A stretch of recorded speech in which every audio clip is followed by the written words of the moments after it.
The people, the headlines, the issues impacting you and your family. This Week in Cincinnati on 9 on Your Side. Good morning and welcome to This Week in Cincinnati. I'm Craig McKee. First today, Tuesday, is Election Day in the Oak Hills School District. People there will vote on one thing, a school levy. The $4.9 mil levy will generate more than $5 million a year. The district says it will maintain a stable operating general fund for at least 5 years. The district also says 70% of the money will go towards operating costs to prevent a deficit. The remaining money will pay for school security. The Hamilton County Auditor says the levy will cost the owner of a $100,000 house an extra $171.50 a year.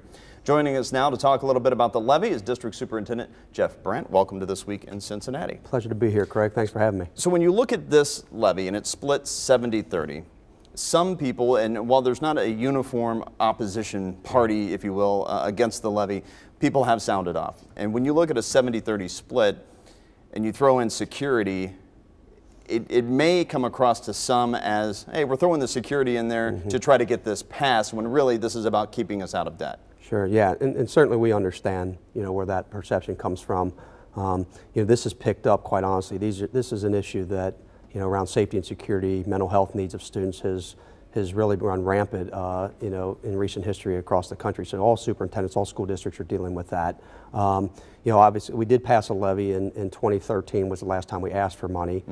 We did renew, that was a 5-year term. We did renew that money in May of 17 and made that permanent. And then, with the recent spike in tragedy around school violence and we looked at our own security needs, and we were fortunate enough to have a former police chief, Bart West, on staff, and we reassigned him to do a comprehensive audit on all of our safety and security measures.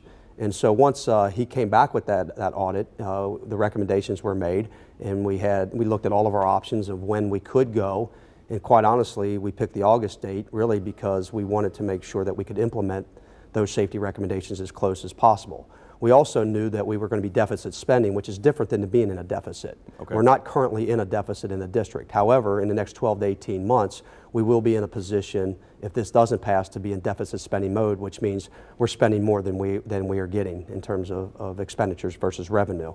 And so when we looked at both of those issues, the safety and security audit, as well as where we would be in the very near future, and wanting to implement those changes as close to the school year as possible, that was the decision that was made to go ahead and go as August to take care of both of those needs. But you are correct. There are funds that are certainly designated for safety, security, mental health, infrastructure needs of the district, inside offices and those types of things to protect our students and staff and our families, and then operating cost, which really, when you look at we're a primary residential community. Right. And so, when you look at the revenue base, school funding in itself is very difficult to understand for people.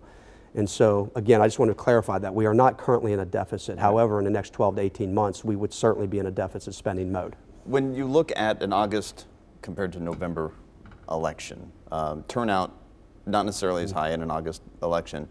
You're having to fork out, the district having to fork out over $100,000 to even have this special election. Why again August? I know you're trying to time it out with the school year and try to get these security measures implemented as soon as possible. But one, why spend over $100,000? You don't need to, when you could wait until November. And secondly, why have this during an election that may not have as big a turnout as you would have in November? Yeah. So again, we looked at all of those options. By law, there are so many times a year, and August is one that we are able to go onto the ballot. And again, we looked at all these options. We studied these options, what made the most sense. And again, when you look at the frequency and the increase in school violence, and again, I understand people's concern about that's only 30% or so of the actual ask.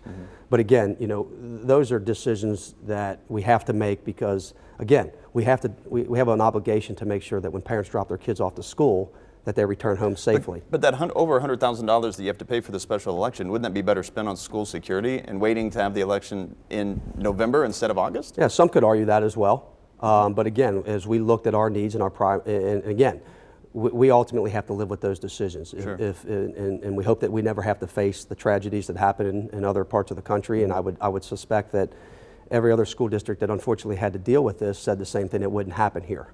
And so again, you know, with that responsibility laying on us, that we decided, yeah, now was the time to go. And you know, again, you get into November, there's other ballots on the issue. There's you know, are people really looking at it as closely, and are you competing with other entities for those tax dollars as well? And so again, we looked at those options, and we just felt it was best to be proactive in our approach. Right. And that was ultimately the decision we decided to go in August. When you're looking at security, we know like the school district down in Dayton, Kentucky, and other districts around Butler County, what have you, we're talking resource officers, you're talking about badge systems, certain buttons that lock every door in the school, you know, anybody can push that. What exactly will this money be spent on to make your students safer? Yeah, so through the comprehensive audit performed by former police chief who has an extensive background in school security and active shooter alerts, you know, we call them phase 1 recommendations. So to your point, the additional 3 school resource officers, which are our law enforcement officers, highly trained. We currently have 2 in the district, one at the high school and one that serves the Delhi Township side. So the recommendation is to add 3, so 1 additional one, because we're the largest high school in Hamilton County. So we wanted to add an additional school resource officer, police uniformed officer at the high school, and we also wanted to make sure that all 3 of our middle schools were covered by a uniform officer at all times. Okay. Another recommendation was to hire, the goal was to hire retired police officers as an Oak Hill security team to be able to backfill while those school resource officers may be out training, maybe down in our elementaries doing, you know, different types of programmings, making connections, whatever that is, as well as mental health. Mental health is a big recommendation for us, so we want to add 3 mental health specialists who are special skill sets to deal with, you know, deep psychological issues, helping partner families and students to, you know, like similar to social work, outside agencies who we currently don't have, and then also some office infrastructure needs. So in 7 of our 9 buildings, if you walk in a building, and certainly to your point, every visitor's got to be buzzed in through that system, but they don't come face to face with a live person at that point. And so we have some office reconfigurations to make sure that when people get through the first door, they come live contact with somebody else, because as I said, in 7 of the buildings out of our 9, once you're in the building, you have access to the building. Right. And so in today's society, that's obviously a concern from us. And then finally, we have classroom doors where we do a lot of training, and we use the ALICE training, which is very popular across districts. Sure. But we have large glass panel doors, and so that doesn't help you if an intruder or somebody that wants to have ill intent comes in. They have access to a full room by knocking that glass out. And so, and then on top of increase in security systems, such as, you know, there's new technologies in, there's you know, new door sensors on all of our exterior doors that we want to do, new camera systems. Those types of things are also in the phase 2 of recommendations that we have. All right, well, Superintendent Jeff Brandt, thank you so much for stopping by on This Week in Cincinnati, and of course we're going to continue to follow the election and see what the results are. Thank you for your time, and again, thanks for having me. All right.